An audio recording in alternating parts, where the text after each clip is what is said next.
नाज़रीन, ठारूशा भरिसां कचे जी ज़मीन जी मालिकी तां कल्होड़ा ऐं चांडिया बिरादरी में थियल झेड़ो शिद इख़्तियार करे वियो।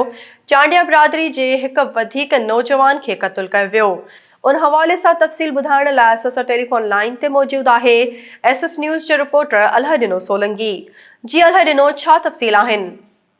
जी बिल्कुल, ठारूशा भरिसां दरबेलो जे कचे जे थाणे भागोदेरो जे हद में हिकु हफ़्तो अॻु कचे जे ज़मीन जी मालिकीअ तां कल्होड़ा ऐं चांडिया बिरादरीअ में थियल झेड़ो शिदत इख़्तियार करे वरितो। वधीक चांडिया बिरादरीअ जो हिकु नौजवान क़त्ल।